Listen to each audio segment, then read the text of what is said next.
Bien, bonjour à toutes et à tous. Bienvenue pour cette émission du plateau TV du Salon Santé Autonomie. Je suis le rédacteur en chef du magazine Actu Soins, magazine infirmier. La problématique d'aujourd'hui est la suivante: infirmière de demain, polyvalence ou expertise. Pour évoquer ce sujet, pour évoquer la prospective qui est associée, j'ai le plaisir d'accueillir autour de cette table Michèle Noir-Salfati, adjointe au sous-directeur des ressources humaines au sein de la Direction générale de l'offre de soins, Ève Guillaume, présidente de la Fédération nationale des étudiants infirmiers, Olivier Drini, vice-président de l'Ordre national des infirmiers, et Julien Pouvel, cadre de santé au sein de la Direction des soins de l'hôpital Henri Mondor. Alors, la profession infirmière est en profonde mutation. Les premiers diplômés de la nouvelle licence en soins infirmiers sont sortis. Les spécialisations infirmières qui existent actuellement, infirmiers anesthésistes, infirmières de bloc opératoire, puéricultrices, puériculteurs, sont en cours de masterisation ou ont été masterisées pour les infirmiers anesthésistes. Cette profession est en profonde mutation et bien malin celui qui est capable de prédire à quoi ressemblera cette profession dans les 10 années à venir. Ce qui est certain, en tout cas il y a probablement un consensus autour de cette table pour dire que dans 10 ans la profession infirmière ne ressemblera probablement pas à celle que nous connaissons actuellement. Je vous propose, pour commencer, de faire un état des lieux de ce qui a changé beaucoup la donne et qui a ouvert de nouvelles portes, qui est cette licence en soins infirmiers et ce cursus LMD. Je vous propose, Madame Noir-Salfati, de commencer sur l'état des lieux de cette intégration des études infirmières dans le cadre du système LMD, rapidement. Alors, très rapidement, où en sommes-nous aujourd'hui sur l'universitarisation infirmière? Effectivement, aujourd'hui, nous avons universitarisé, ce qui ne veut pas dire d'ailleurs que c'est rentré à l'université, mais nous avons adossé la formation infirmière à un grade universitaire, puisque les infirmières qui sont sorties en juin 2012 ont non seulement le diplôme d'État, mais ont obtenu la reconnaissance de ce diplôme d'État au grade de licence. Vous savez également que depuis septembre 2012, une des spécialités infirmières, les IAD, a fait une rentrée sur la base d'un programme réingénié et qui, dans 2 ans, leur permettra de sortir avec un diplôme d'État et un master qui vaudra grade de master, puisque c'est bien le grade de master qui a été reconnu. Concernant les autres spécialités infirmières, donc effectivement infirmiers en puère et IBOD, les travaux de réingénierie sont en cours. Les 2 professions souhaitent obtenir également une reconnaissance de leur diplôme d'État au grade de master.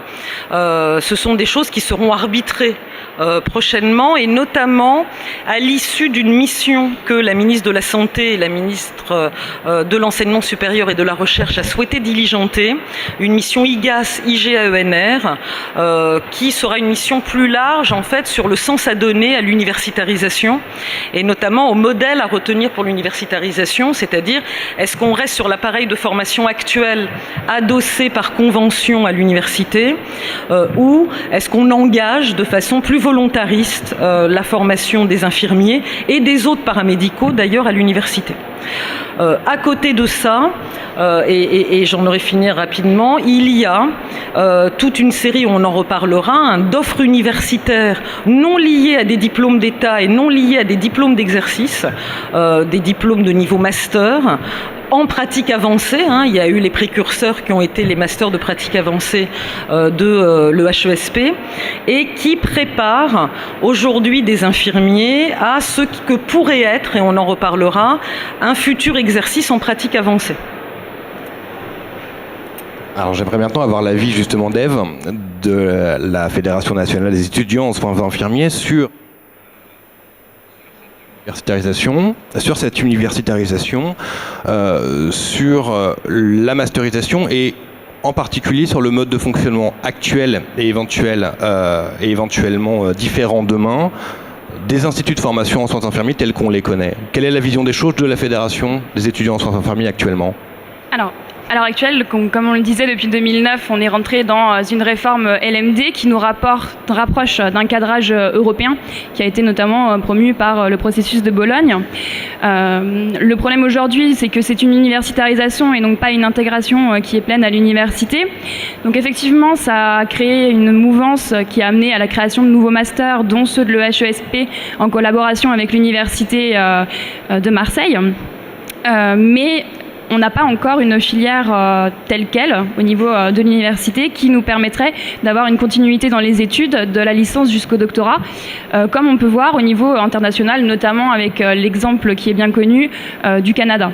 Alors, pourquoi les étudiants infirmiers, eux, demandent à être intégrés à l'université ? C'est justement pour se rapprocher de tout ce qui va être la recherche, permettre justement la création d'un deuxième cycle de master avec la possibilité, comme on le disait, de pouvoir aller vers des pratiques avancées et d'autre part de pouvoir développer le rôle, le cœur de métier infirmier.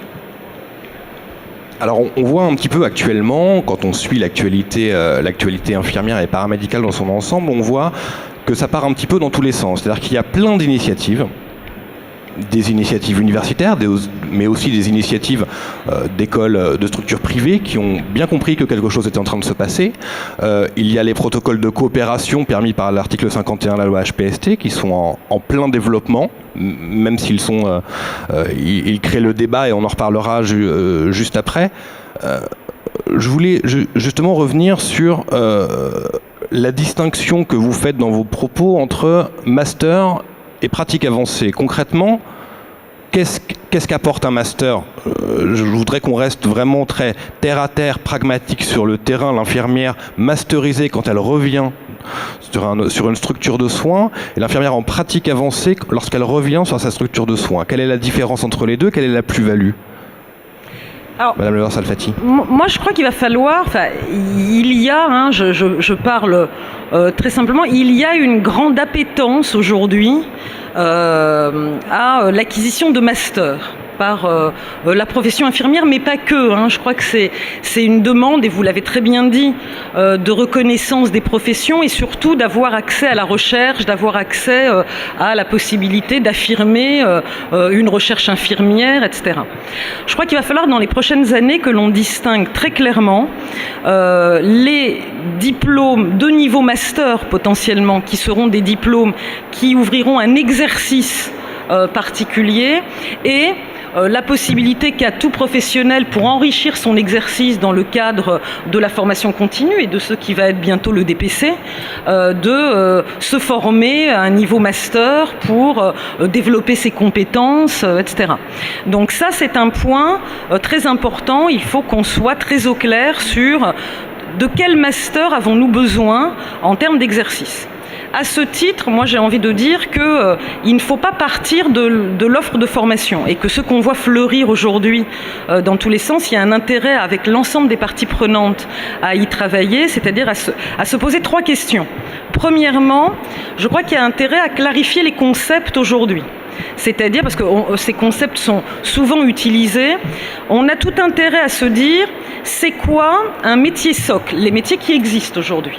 Et je crois qu'on n'est pas allé au bout, et l'article 51 pourra nous le montrer, on n'est pas allé au bout de l'élargissement peut-être nécessaire du périmètre d'action des métiers socles. C'est-à-dire que clairement, il y a des besoins en santé.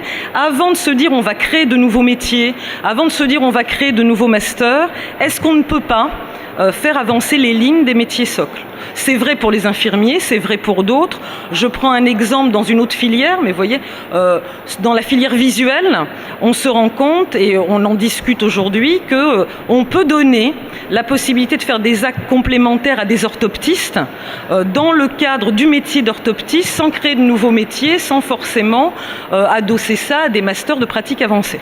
Bon. Et ensuite, il faut qu'on soit très clair dans la distinction entre trois concepts, à mon avis, qui sont respectivement la notion d'expertise. Et moi, je crois qu'à un moment, tout infirmier qui travaille depuis 10 ans dans un domaine disciplinaire, qui a enrichi sa pratique par de la recherche, par du développement professionnel continu, se met à acquérir une véritable expertise disciplinaire. Et notre travail, ça va être de reconnaître cette expertise disciplinaire qui aujourd'hui ne l'est pas. Distinguer ce qu'est le champ de la spécialisation, qui n'est peut-être pas totalement celle de l'expertise. Il y a aujourd'hui 3 spécialités infirmières en France. Il faudra que l'on se pose la question de y a-t-il matière, y a-t-il nature par rapport aux besoins en santé de créer des spécialités complémentaires ou pas. Et puis, il y a une question à bien identifier, c'est quoi la pratique avancée ? Et j'emploie ça à dessein, au singulier et pas au pluriel, puisque je pense que la pratique avancée, c'est d'abord une autre position de la profession infirmière dans l'organisation du soin et dans le système de santé. Et ce n'est pas nécessairement travailler en silo dans la reproduction des spécialités médicales. C'est-à-dire que c'est l'infirmière dans sa globalité, avec un raisonnement clinique, effectivement, qui aura pu être travaillé en master, positionné peut-être, effectivement, sur des champs tels que l'éducation thérapeutique, le suivi des malades chroniques, le suivi en consultation entre 2 consultations médicales, la surveillance, l'ajustement thérapeutique. Mais ça, je crois que ça demande une formation très généraliste, un adossement à la recherche, et qu'il ne faudrait pas qu'on arrive à une pratique avancée en cancéro, en diabéto, en rhumato, etc. Ce qui serait, à mon avis, modifier le sens de la profession infirmière et je pense dans une inflexion qui ne me semble pas souhaitable. Enfin, on va voir ce qu'en pensent effectivement les représentants de la profession. Alors justement, Olivier Drédigny, vice-président de l'Ordre infirmier, l'Ordre infirmier s'était positionné à quelques reprises, notamment sur la nécessité éventuelle d'aboutir à une spécialisation en psychiatrie au début en 2010 de mémoire. Vous aviez également publié les résultats d'une enquête sur la masterisation, sur les coopérations, sur l'article permis par l'article 51. Quelle est la position de l'Ordre infirmier actuellement sur cette évolution, masterisation, pratique avancée, coopération? Alors déjà, je pense qu'il faut remettre les choses dans leur contexte. La masterisation, que nous souhaitons bien évidemment, ne sera pas pour toutes les infirmières. Déjà concrètement, on a le problème de celles qui sont licenciées. Ne sont licenciées que les dernières promotions. Donc pour passer en master, il faudra trouver un biais pour permettre aux infirmières qui ne sont pas en licence actuellement, qui sont infirmières, de pouvoir éventuellement faire de master. Donc ça fait. La question se pose aussi pour les infirmiers anesthésistes qui ont un master par rapport aux infirmiers anesthésistes qui ont un diplôme d'État. Si on veut que les infirmiers anesthésistes qui ont un diplôme d'État puissent un jour faire un doctorat, il faudra trouver un biais pour qu'ils puissent avoir eux aussi un master. Donc il y a déjà ces questions de base. Ensuite, sur l'ensemble des infirmières qui auront leur licence, il n'y aura pas une majorité de master. Il y en aura très peu. Les infirmières ne font pas toute infirmière pour avoir un master, pour avoir une qualification en infirmière praticienne ou infirmière clinicienne. La plupart adorent leur métier parce qu'elles sont en contact du patient, parce qu'elles ont un métier qui permet énormément de choses, qui permet de faire de l'ergériatrie, de faire de la chirurgie, d'être infirmière libérale, d'être infirmière scolaire. Et donc, à partir de là, j'imagine mal une majorité d'infirmières se lancer vers le master. Donc il ne faut pas imaginer le master comme la suite logique de toute étude d'infirmière. Ça restera marginal, donc il ne faut pas en avoir peur non plus, parce que j'entends déjà aussi au niveau des directions d'établissement, qu'est-ce qu'on va faire des infirmières en master, elles vont être spécialisées, on ne pourra rien en faire d'autre. Mais ça ne sera qu'une petite minorité, que j'espère importante, mais quand même qui sera une minorité par rapport à l'ensemble des infirmières. Et je rejoins tout à fait ce qui a été dit, c'est-à-dire qu'il ne faut pas faire autant de masters qu'il y a de services. Parce que sinon, on va vers ça. Chaque service va vouloir son master. Moi, je suis spécialisé en cancéro de l'enfant, donc je vais à un master de la cancéro de l'enfant. Ça n'a pas de sens. Il faut, à notre avis, aller vers des masters qui amènent vers des pratiques avancées d'infirmière clinicienne ou d'infirmière praticienne, de manière en master 1 généraliste, c'est-à-dire qu'on apprend des compétences, on acquiert des compétences qui seront après applicables dans tous les domaines. Ensuite, on va rester dans des cursus assez courts, du genre pathologie lourde ou première urgence ou santé publique. Donc ça c'est des masters 4, 5, je sais pas, c'est pas à nous de les définir, c'est effectivement à l'ensemble du monde infirmier, 500 000 infirmières, 450 000 infirmières, il faut les questionner, il faut travailler avec elles, avec les associations. Et à ce moment-là, on va pouvoir définir. Et ce qu'il ne faut surtout pas, c'est fractionner de manière qu'on va empêcher une infirmière qui aurait fait ce choix de s'investir dans la profession de après retourner quelque chose, ou alors elle perdrait une partie de ses compétences. Non, il faut qu'elle puisse, une fois qu'elle est infirmière clinicienne ou infirmière praticienne, passer de la cancéro à la gériatrie ou inversement, puisqu'elle a de toute façon la base de compétences. C'est ça qui est... Parce que le métier infirmier, il ne faut pas se tromper, l'acte, la réalité, c'est l'infirmière, elle est élève, étudiante, excuse-moi, parce que c'est l'âge. Elle acquiert un certain nombre de compétences, de pratiques, mais l'ensemble de ces pratiques, c'est dans le service qu'elle va les acquérir. Et c'est à force de changer de service qu'elle va multiplier la pratique. Mais ce qui lui permet de faire ça, c'est qu'elle a acquis pendant les études des compétences. Donc il faut pas comparer les infirmières d'avant et les infirmières d'après. Les infirmières d'avant dont j'étais, on apprenait une série d'actes, et puis on apprenait pas tellement les logiques de diagnostic infirmier, les logiques de méthodologie, la recherche. Alors que les infirmières actuelles, elles ont tout ça, donc elles peuvent appliquer tout ça dans l'ensemble des secteurs. Et ça, c'est fondamental, ce qui permet d'envisager les masters et les doctorats. Donc... Ce qui crée aussi quelquefois un choc des cultures entre les infirmières qui viennent fraîchement diplômées niveau licence et certaines équipes un petit peu perdues dès l'encadrement avec le tutorat extrêmement mis en avant, et un peu perdues par des infirmières qui n'ont pas tout à fait la même manière de concevoir les choses, de rechercher l'information, etc. Julien Pouvel, Michel Noir-Salfati avait évoqué l'appétence des professionnels pour la recherche, les pratiques avancées. Olivier Drini, lui, a évoqué la méfiance parfois de direction face à des infirmières spécialisées qu'on aurait du mal éventuellement à déplacer ou à favoriser la mobilité au sein de pôles ou de services. Quelle est la vision Est-ce que vous ressentez cette appétence dans une direction des soins, et quelle est votre vision en tant que cadre d'une direction des soins d'un grand groupe hospitalier ? Alors, l'appétence des infirmières, elle est réelle pour de la formation, pour des formations universitaires. On a des demandes très très nombreuses pour de l'accès à de la formation. De l'accès à de la formation sur des formations qui existent déjà depuis un bon moment, sur des formations, des diplômes universitaires, alors que ce soit sur la douleur, sur les soins palliatifs, des choses assez connues du milieu hospitalier.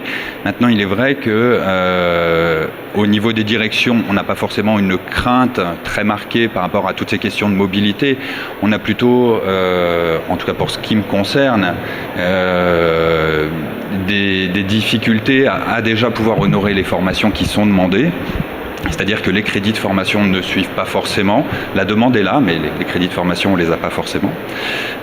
Ensuite, quel avenir professionnel ? En effet, je pense que si la formation est envisagée sur des socles communs et pas de l'hyper-spécialisation sur une thématique, et qu'on garde des socles d'apprentissage qui sont assez généralistes, on peut envisager les mobilités, passer de la cancéro, ensuite à de la cardio ou à d'autres pathologies. Je suis tout à fait d'accord sur ce point-là.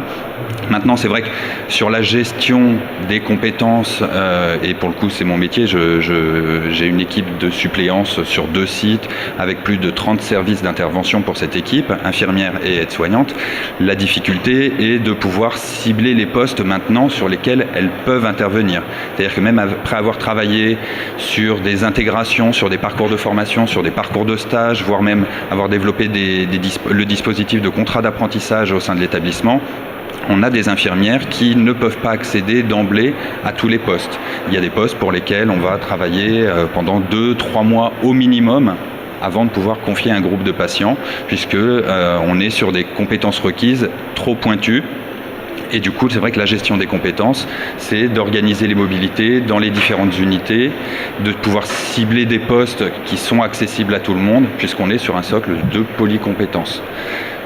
L'hyperspécialisation, et je parle bien d'hyperspécialisation, elle est demandée par les infirmières en termes de reconnaissance. Elle est demandée aussi par les activités, c'est-à-dire que les activités médicales que l'on a nécessitent aussi des compétences qui sont, et voire une expertise très très pointue. Maintenant, en effet, je reviens sur cette question, quelle place on donne à ces infirmières, on donnerait à ces infirmières, que ce soit sur le plan de l'organisation, sur le plan du salaire, quels moyens d'accès à ces formations. Une bonne partie des apprentissages se fait sur le terrain, par la confrontation, on va dire, aux situations et l'accompagnement, mais quels moyens de formation on va avoir pour elles. Bien, je voulais revenir un petit peu sur ces formations telles qu'elles sont réalisées actuellement. C'est plutôt, je ne sais pas si vous êtes d'accord avec moi, mais plus que les masters actuellement, ce sont les diplômes universitaires et les diplômes interuniversitaires qui sont beaucoup demandés et réalisés par les infirmiers et les infirmières. Se pose la question quand même, je suis infirmière, je viens de faire un diplôme universitaire plaie et cicatrisation, un diplôme universitaire compliqué, mixte médecin-infirmier pour certains, avec un mémoire. Je sors de ce DU, je suis infirmière titulaire de la fonction publique hospitalière. Je sors de ce diplôme universitaire, mon expertise existe, mais j'ai mon décret d'acte de compétences, j'ai mes actes. Quelle est ma plus-value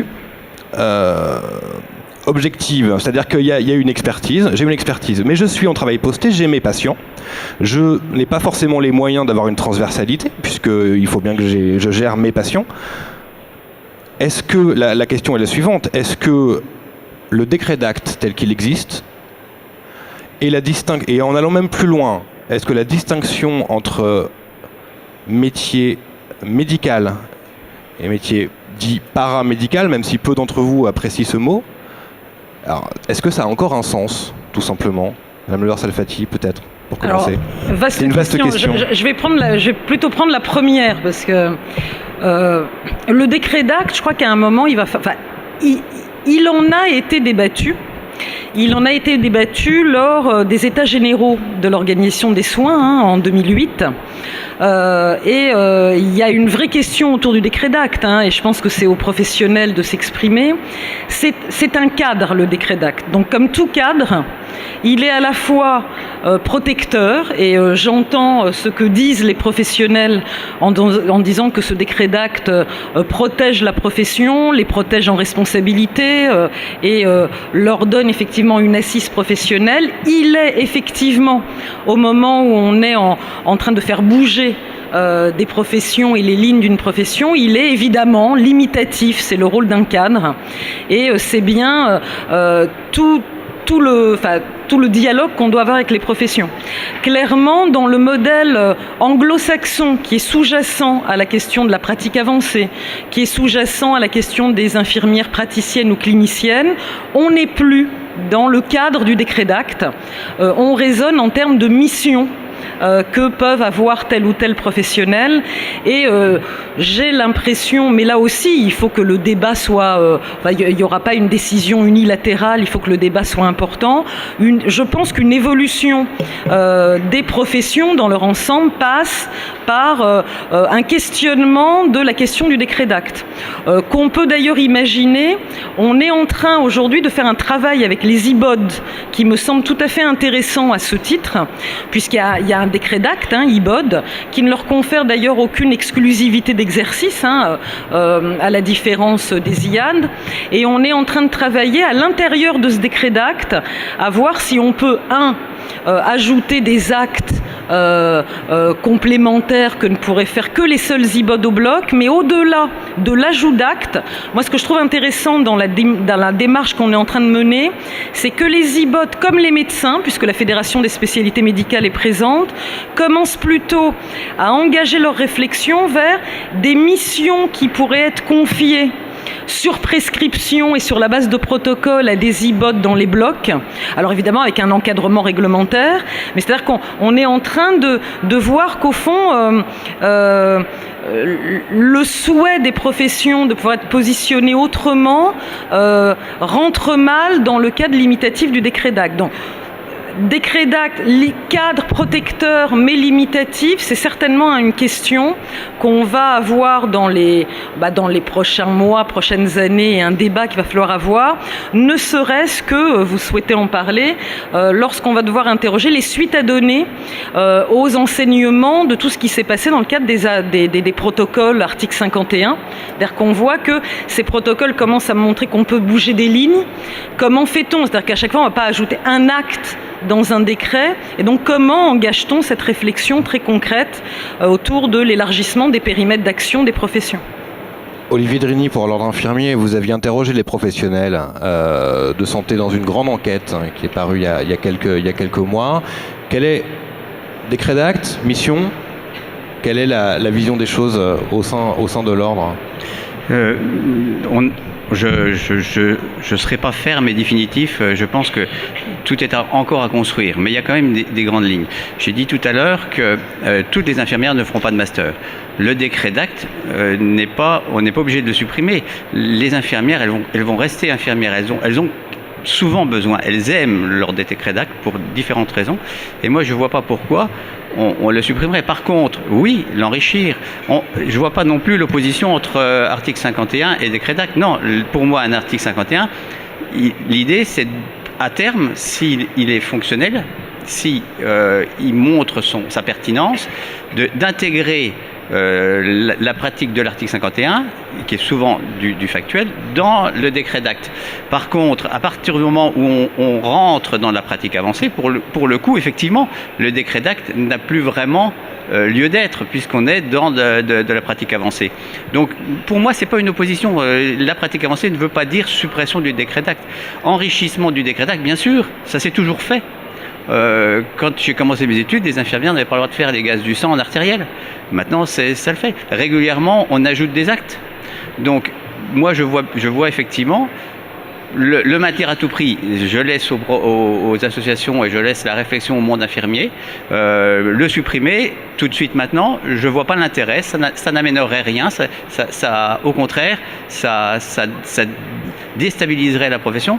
Je ne veux pas, mais on sait très bien que par exemple du côté des laboratoires, il y a une certaine appétence pour certains actes infirmiers. Si on n'avait plus de décret d'acte, comment on peut se protéger, par exemple ? Bon, ça, c'est pas mon rôle en tant qu'ordre, c'est plutôt de l'association et du syndicat, mais en tout cas, c'est une question qu'il faut être vigilant sur ce qui va se passer.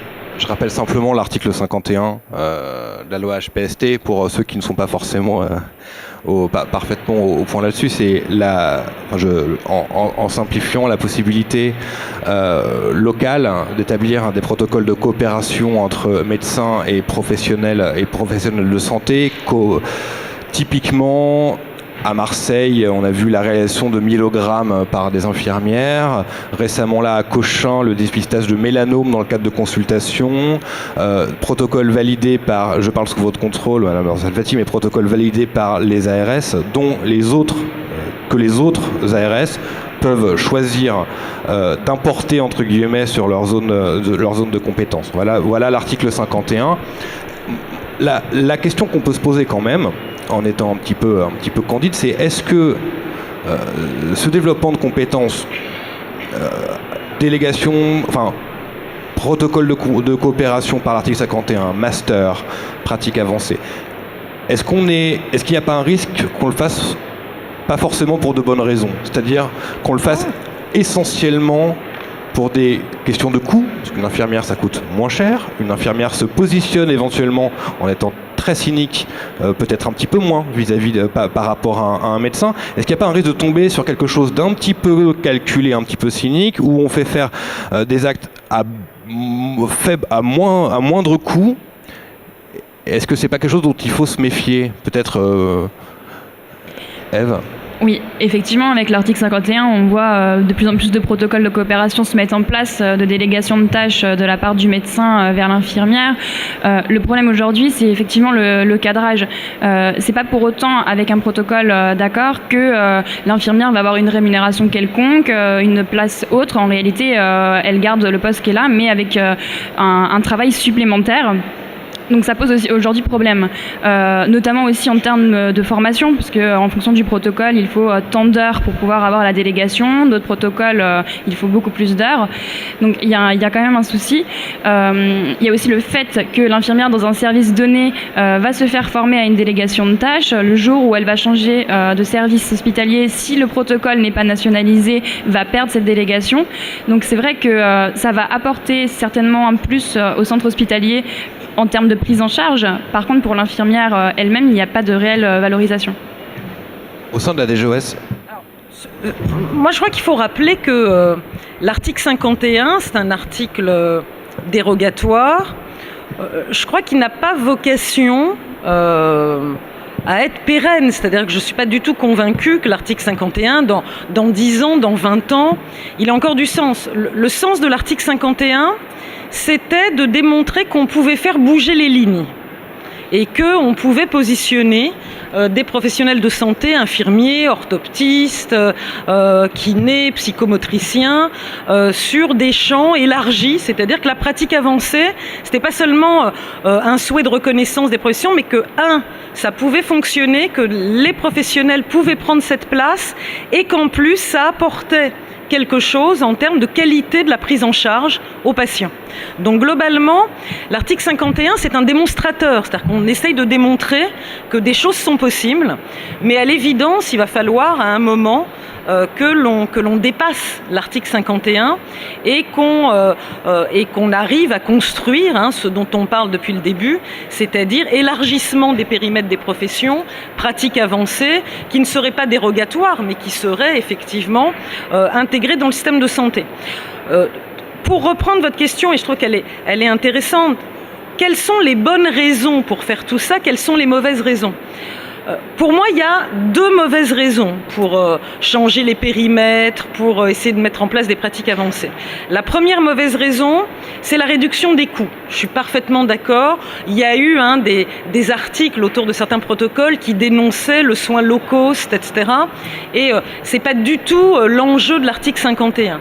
La deuxième mauvaise raison, même si j'entends cette demande de reconnaissance, on ne va pas faire des masters, on ne va pas faire des pratiques avancées, on ne va pas positionner les infirmiers et d'autres professionnels que pour ça. C'est la demande de reconnaissance d'une profession. C'est pas ça qui fait bouger. Il y a d'autres façons d'être au rendez-vous de la demande de reconnaissance. La vraie question qui est posée aujourd'hui, c'est le besoin de prise en charge des patients. C'est-à-dire, aujourd'hui, dans le système de santé tel qu'il est organisé, est-ce que l'ensemble des patients ont une prise en charge de qualité? Est-ce qu'il y a une possibilité d'améliorer cette prise en charge en faisant monter effectivement des professionnels de santé sur des actes qu'ils ne peuvent pas prendre aujourd'hui? Alors, il y a plein de questions. Il y a la question de l'accès aux soins. Je parlais des orthoptistes, mais clairement, aujourd'hui, il y a une problématique quand je veux un rendez-vous chez un ophtalmo, j'attends 6 mois pour des lunettes. Il y a un problème. Et puis, quand je dis qualité des soins, on voit qu'on pourrait avoir entre des consultations médicales des suivis, des surveillances, des dialogues avec des professionnels de santé qui permettraient une meilleure observance des traitements, qui permettraient un meilleur suivi, qui permettraient une meilleure alerte, qui permettrait qu'on ne perde pas des patients hors de cohorte parce qu'ils se lassent, et je pense notamment aux malades chroniques. Et je crois que la vraie question à se poser, c'est de quoi notre système de santé a besoin aujourd'hui, et construisons la réponse aux besoins du système de santé au travers du positionnement des infirmiers et d'autres professions, encore une fois, par rapport à ces besoins en santé. Il faudra aussi, je le dis parce que c'est une question importante, c'est donc une nouvelle organisation du système de santé qu'il va falloir penser, et pas seulement de la pratique avancée. Il va falloir aussi à un moment que l'on s'interroge, c'est aussi un peu l'angle mort sur lequel il faut qu'on s'interroge sur, quand on parle de reconnaissance, c'est aussi les modes de rémunération, c'est-à-dire comment l'ensemble de ces actes et ce positionnement est reconnu, y compris en termes de mode de rémunération dans l'organisation des soins aujourd'hui en France. Alors merci d'avoir repositionné un petit peu aussi le patient au cœur des préoccupations globales et la qualité de prise en charge du patient. Je voulais revenir aussi un petit peu sur le déroulement de carrière infirmière tel qu'il existe actuellement au sein des établissements de santé. Je vais être volontairement peut-être un petit peu caricatural. Je suis infirmière, je développe une expertise où je choisis de tourner dans beaucoup de services. Au bout de quelques années, j'ai l'impression d'avoir peut-être fait un petit peu le tour et il y a finalement actuellement peu de choses qui s'offrent à moi. C'est-à-dire que soit je pars faire du libéral, soit je deviens cadre de santé, mais moi j'ai envie de rester en contact avec le patient. Soit je fais 3 spécialisations qui éventuellement sont bien loin de mes envies. Est-ce que ces masterisations, ces pratiques avancées ne seraient pas aussi un moyen de fidéliser éventuellement des professionnels experts ou des professionnels très compétents puisque disposant de plusieurs années d'expérience au sein des hôpitaux et de limiter le turnover qu'on connaît au sein des établissements de santé? Julien Pouvel. Oui. Alors, en effet, c'est vrai que les perspectives paraissent assez limitées en termes d'évolution de carrière pour une infirmière. Aujourd'hui, après avoir fait un tour assez large dans différentes activités, avoir développé des expertises assez pointues, on a parlé donc des 3 spécialisations qui ne sont pas forcément la réponse aux attentes des infirmières. On peut envisager en effet l'évolution vers une fonction de management, d'encadrement, mais c'est pareil, ça ne correspond pas forcément non plus au projet de tout le monde. Les possibilités actuellement, elles sont sur un plan salarial, alors pour ce qui est de la fonction publique hospitalière, de toute façon très limitées, c'est-à-dire que si on n'a pas soit une spécialisation, soit un diplôme de cadre, on reste sur les grilles et on continue d'évoluer dans les grilles de la même façon que les collègues, et l'évolution reste de toute façon assez limitée. Les possibilités en service après, mais ça c'est aussi au manager de réussir à saisir ces occasions, c'est de donner des missions qui vont être transversales, des missions, alors bien évidemment on n'a pas les moyens de mettre tout le monde en fonction transversale et ça serait bien facile à dire que toute infirmière après 10, 15, 20 ans d'expérience dans une spécialité a droit à sa fonction transversale. Bien évidemment ça n'est pas possible, mais la possibilité c'est tout de même de développer tout ce qui est le compagnonnage, l'accompagnement des jeunes diplômés, voire des étudiants. Il y a des missions qui se développent de cette façon. J'ai en tête l'exemple d'une infirmière en service de psychiatrie qui a une mission pour laquelle elle est détachée à temps plein sur l'accompagnement des étudiants et des jeunes diplômés, qui a élaboré un parcours, des enseignements théoriques en complément de la formation, qui a développé des parcours de stage aussi au sein du pôle de psychiatrie, qui assure le suivi, qui est référente pour ses collègues pour toutes les questions de tutorat, qui a aussi élaboré des outils pour permettre aux jeunes diplômés de s'adapter au poste de travail, à l'emploi et développer tout ce qui relève de l'intégration. Donc on peut développer des fonctions de ce type. Mais encore une fois, il n'y a pas de reconnaissance salariale autour de ça. Et on peut supposer que cette infirmière, si je reprends l'exemple de cette infirmière en service de psychiatrie, le jour où elle va choisir de changer de lieu d'exercice, elle peut perdre tout ce qu'elle a développé. Elle peut aussi le revendre, parce qu'on est souvent à la recherche, alors particulièrement en psychiatrie, puisque là il y a une grande question autour des compétences, mais elle peut aussi essayer de le revendre auprès d'autres établissements. Dans la fonction publique hospitalière, ça ne sera pas sur le plan salarial.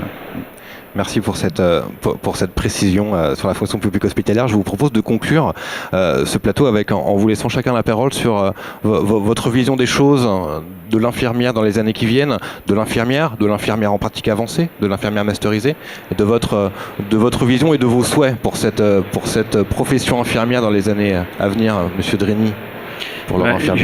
Des souhaits, je ne sais pas. Des questions, j'en ai, c'est sûr.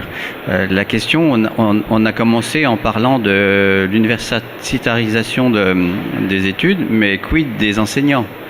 Quid de la formation cadre? Un master, mais un master en management, un master en enseignement. Les infirmières veulent les élèves infirmières, enfin, les étudiantes infirmières, j'ai du mal, souhaitent l'entrée vraie dans l'université, ça pose la question